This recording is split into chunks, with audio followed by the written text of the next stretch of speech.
vast Western Pacific, the heightened tensions between China and Taiwan, which can be traced to the Chinese Civil War that happened in the mid-20th century, has left neighboring countries worried and concerned about the resulting destruction from this persistent clash. The U.S. has decided to intervene and restore peace between these regions by introducing the formidable USS Gerald R. in an attempt to save Taiwan from China's persistent attack. Is this carrier enough to defeat China and restore peace? What is the USS Gerald's capability? Join us as we explore the capabilities of the USS Gerald R. to beat China and save Taiwan. Over the years, China has consistently claimed sovereignty over Taiwan, viewing it as a region that must be reunited with the mainland. On the other hand, Taiwan has developed its own political and economic identity, evolving into a vibrant democracy with a distinct culture. This dichotomy has created a long-standing geopolitical dilemma, attracting international attention and concern. Recent years have witnessed a significant increase in the tension between the two sides. China's growing military confidence, coupled with its refusal to give up the use of force to achieve reunification of its missing province, has raised alarms in Taiwan and beyond. Beijing has conducted military exercises near Taiwan, increased its naval presence in the Taiwan Strait, and engaged in aggressive rhetoric, heightening the risk of conflict. The international community, including the United States, has closely monitored these developments. The U.S. has maintained a long-standing commitment to Taiwan's security, providing arms sales and strategic support. This has further strained U.S.-China relations, as Beijing vehemently opposes any interference in what it considers its internal affairs. Economic factors also play a significant role in the Taiwan-China dynamic. Taiwan is a global economic player, home to major technology companies and a key player in the semiconductor industry. As tensions rise, concerns grow about potential disruptions to the global supply chain and the economic ramifications of a conflict in the region. The people of Taiwan are keenly aware of the shifting geopolitical landscape. Public sentiment on the island is divided between those advocating for maintaining the status quo, those pushing for formal independence, and those open to some form of reunification under specific conditions. The Taiwanese government, led by President Tsai Ing-wen, has adopted a pragmatic approach, emphasizing the importance of stability while also defending Taiwan's democratic values and international standing. Efforts to address these tensions through diplomacy face numerous challenges. China's insistence on the One China principle, which states that there is only one sovereign state encompassing both the mainland and Taiwan, poses a significant obstacle. Taiwan, meanwhile, seeks international recognition and a place in global forums, a goal that faces resistance from China. Countries nearby, such as Japan and Southeast Asian nations, are part of the changing situation. There are arguments about territory, and it's strategically important in South China, and this makes things more complicated in the larger regional picture. To handle this delicate situation, it is important to thread carefully and be diplomatic. International organizations and leaders must encourage dialogue, de-escalation, and respect for established norms. Making sure everyone's interests are considered is key to keeping peace and stability in the Asia-Pacific area. The United States, in particular, is actively involved and concerned about the Taiwan-China conflict because of historical ties and a commitment to maintaining peace in the region. While the U.S. doesn't officially support Taiwan's independence, it helps Taiwan with defensive weapons to ensure it can protect itself. The goal is to prevent any aggressive actions by China and promote dialogue between the two sides. However, this involvement is a delicate balancing act, as the U.S. wants to avoid escalating tensions with China while upholding its interests in the Asia-Pacific region. After the United States' several failed attempts to restore peace between these two regions, its last resort is to involve the USS Gerald R. Ford's new weapon to defend Taiwan and restore the peace within these regions. The USS Gerald R. Ford, CVN-78, stands as the highest point of naval expertise. It represents the United States Navy's technological skill and military strength. This ship is the leader among the Gerald R. Ford-class aircraft carriers. It's a way of showing respect to the 38th President of the United States, Gerald Ford. He made a significant impact during World War II while serving on the Monterey, a smaller aircraft carrier. The construction process of the USS Gerald R. Ford began on August 11, 2005, marked by Northrop Grumman's ceremonial steel cut for a 15-ton plate integral to the carrier's side shell unit. This momentous occasion signaled the beginning of a project that would redefine naval capabilities. The keel of the carrier was laid down on November 13, 2009, setting the foundation for a vessel that would embody cutting-edge technology and sheer power. It was named on November 9, 2013. With Susan Ford as the ship's sponsor, the USS Gerald R. Ford was a symbol of American naval innovation. Its construction was a massive project, and it reflected the commitment of the United States to maintain naval supremacy among other countries. The carrier's acquisition took place on May 31, 2017, and it was formally commissioned on July 22, 2017, in a ceremony led by President Donald Trump. The USS Gerald R. Ford was a technological milestone with a cost estimated at $12.8 billion, coupled with an additional $4.7 billion for research and development. Newport News Shipbuilding undertook the task of bringing this massive and powerful carrier to life. The carrier's motto, "Integrity at the Helm," highlights the core values and principles that this carrier upholds as it operates on the global stage. This carrier has no rival in terms of size and capabilities. With a displacement of about 100,000 long tons at full load, it boasts a length ranging from 1,092 feet to 1,106 feet. The carrier's flight deck spans an impressive 256 feet in width, while the waterline beam measures 134 feet. Standing at a height of 250 feet and comprising 25 decks, this floating fortress represents a formidable presence on the world's oceans. The heart of the USS Gerald R. Ford's power lies in its propulsion system. Fueled by two Bechtel A-1B PWR nuclear reactors with HEU 93.5%, the carrier operates 4 shafts, propelling it at speeds in excess of 30 knots, 56 km per hour, 35 miles per hour. The range is estimated to be approximately 25 years before requiring a mid-life refuel, emphasizing its sustained operational capabilities. Accommodating a complement of 4,539, including the air wing, the carrier houses a diverse array of sensors and processing systems. Among them are the ANSPY-3 Multifunction Radar X-band Active Electronically Scanned Array and the ANSPY-4 Volume Search Radar S-band Active Electronically Scanned Array. The carrier's armament includes surface-to-air missiles such as the RIM-162 ESSM launchers and the RIM-116 RAM. Defensive capabilities are further enhanced with 3 Phalanx CIWs and 4 Mk3825mm machine gun systems, along with 4 M2.50 caliber 12.7mm machine guns. The aviation facilities of the USS Gerald R. Ford are equally impressive, featuring a flight deck measuring 1,092 feet by 256 feet.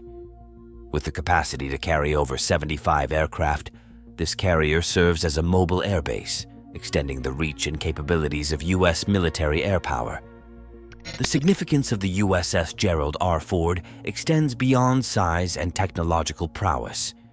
It entered active service, becoming a pivotal asset in the U.S. Navy's fleet, replacing the decommissioned USS Enterprise, CVN-65, in December 2012 after 51 years of active duty. Originally slated for delivery in 2015, the USS Gerald R. Ford's arrival in the Navy on May 31, 2017, marked a new era in naval capabilities. Despite facing delays and cost overruns, the USS Gerald R incorporates advanced features, including the electromagnetic aircraft launch system replacing traditional steam catapults, AN/SPI-3 and AN/SPI-4 radars, and innovations for increased efficiency and cost savings. It is intended to lead a new class of aircraft carriers, offering improved performance over the previous Nimitz class. Operational and major system testing, including shock trials, took place, and the carrier was officially delivered to the U.S. Navy on May 31, 2017.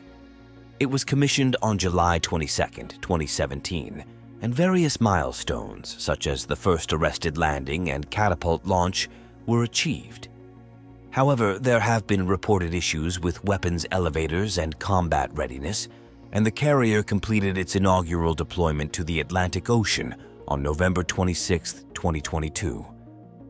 In 2023, the USS Gerald R departed for its first full-length deployment, participating in NATO exercises, visiting ports in Halifax, United Kingdom, Norway, and Croatia. It conducted naval exercises with the Italian Navy in the Ionian Sea, and on October 8, 2023, the carrier strike group was directed to the Eastern Mediterranean by U.S. Secretary of Defense Lloyd Austin to bolster regional deterrence efforts in response to the Hamas attack on Israel. Comparing the USS Gerald R. Ford to China's Dongfeng 17 is ironic because both countries are good at making advanced weaponry. They're both into high-tech military stuff like fighter jets, missiles, and advanced technology. Let's take a look at the specifications of the Dongfeng 17 and Dongfeng 31. The Dongfeng 17, also known as the DF-17, represents a significant leap in China's military capabilities, serving as a medium-range ballistic missile equipped with a hypersonic glide vehicle known as DF-ZF. Operational since 2019, this missile is actively utilized by the People's Liberation Army Rocket Force, and its production is overseen by the China Academy of Launch Vehicle Technology. The DF-17, weighing approximately 5,000 kilograms and measuring around 11 meters in length, is propelled by a two-stage solid-fuel rocket engine. Its deployment, heralded at the National Day Military Parade on October 1, 2019, marked China's entry into the realm of operational hypersonic weapon systems, a pioneering achievement on the global stage. The design of the DF-17 is rooted in the utilization of the rocket booster inherited from the DF-16B short-range ballistic missile. This unique design element allows for a seamless integration into existing missile systems without necessitating major modifications. However, the standout feature of the DF-17 is its departure from conventional re-entry warheads in favor of a hypersonic glide vehicle. The inclusion of an HGV significantly alters the missile's operational characteristics. Unlike traditional ballistic missiles that follow a standard trajectory, the DF-17's HGV modifies its trajectory and accelerates to reach remarkable speeds, specifically Mach 5. This adjustment in trajectory presents challenges for intercepting the glide vehicle with anti-ballistic missile shielding. The HGV's ability to operate at lower altitudes and its impressive maneuverability make it a formidable challenge for existing defense systems. The gliding capability not only extends the missile's effective range, but also enhances its evasive maneuvers, making it less susceptible to interception. While the DF-17 incorporates the DF-16 SRBM booster, it is categorized as a medium-range ballistic missile. The inclusion of an HGV positions the DF-17 for both land attack and anti-ship roles, offering a versatile and potent tool for the People's Liberation Army. The development of the DF-17 can be traced back to as early as 2014, when testing of prototypes commenced. Over the years, a series of at least 9 test flights occurred between January 2014 and November 2017.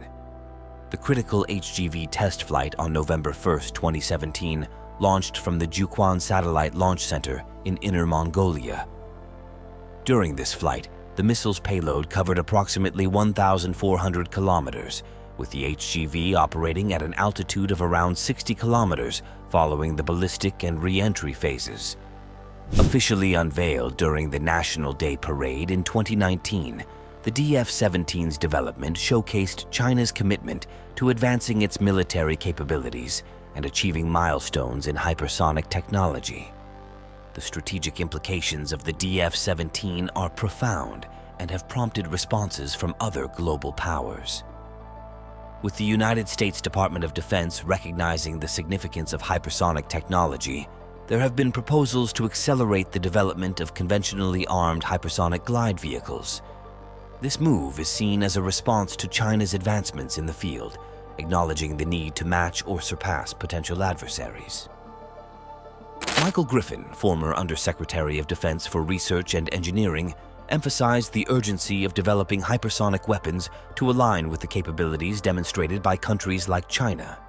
The aim is to ensure the United States remains on par with advancements in hypersonic technology to maintain strategic parity. In addition, the Dongfeng 31, also known by its NATO reporting name CSS-10, is a third-generation intercontinental ballistic missile developed by the People's Republic of China within the Dongfeng missile series. This long-range missile, characterized by being road-mobile and three-stage with solid fuel propulsion, was crafted to serve as a carrier for a single 1-megaton thermonuclear warhead. Originating from the submarine-launched JL-2, the DF-31 is designed for land-based deployment, managed by the People's Liberation Army Rocket Force. The DF-31 entered service in 2006, followed by the DF-31A in 2007 and the DF-31B in 2017.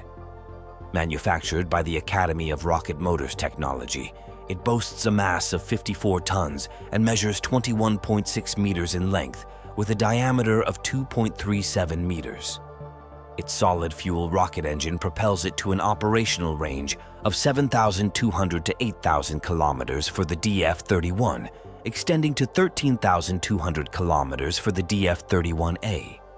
The missile can achieve flight altitudes of up to 1,200 kilometers and reaches speeds of up to 8.16 kilometers per s. Equipped with astro-inertial guidance, augmented by the Beidou navigation satellite system, the DF-31 demonstrates accuracy with a circular error, probable of 100 meters for silo-launched and 150 meters for transporter-erector-launcher-launched variants. The development of the DF-31 commenced in January 1985, with the Academy of Rocket Motors Technology leading as the main contractor and support from the research arm of the 2nd Artillery Corps. Originally named the DF-23, the land-based variant of the JL-2 underwent a designation change to DF-31 due to evolving operational requirements. Its public debut occurred at the National Day Parade in 1999, following a successful test reported by Chinese state media on August 2, 1999. The missile's third test flight took place on November 4, 2000, signaling progress in its development. Operational deployment commenced in 2006, according to reports by the U.S. Air Force Intelligence in 2009. The DF-31 showcases China's advancements in missile technology, providing a significant capability in the realm of intercontinental ballistic missiles. As it continues to be a part of the People's Liberation Army Rocket Force's arsenal, the DF-31 plays a role in China's strategic deterrence and defense capabilities on the global stage. In defeating China and saving Taiwan, the United States needs more than just a carrier to achieve this. Powerful missiles such as the AGM-1588 that have the capability to destroy China's aircraft carriers need to be involved to achieve this. The AGM-158 Joint Air-to-Surface Standoff Missile shows Lockheed Martin's skill in developing advanced military technology.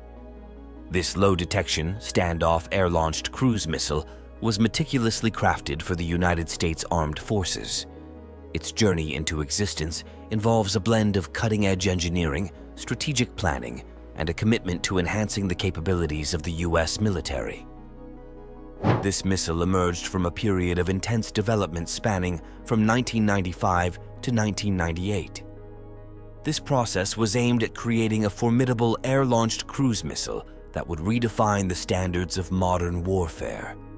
The missile, with its large, stealthy design, was equipped with a 1,000-pound armor-piercing warhead, reflecting a focus on both power and precision.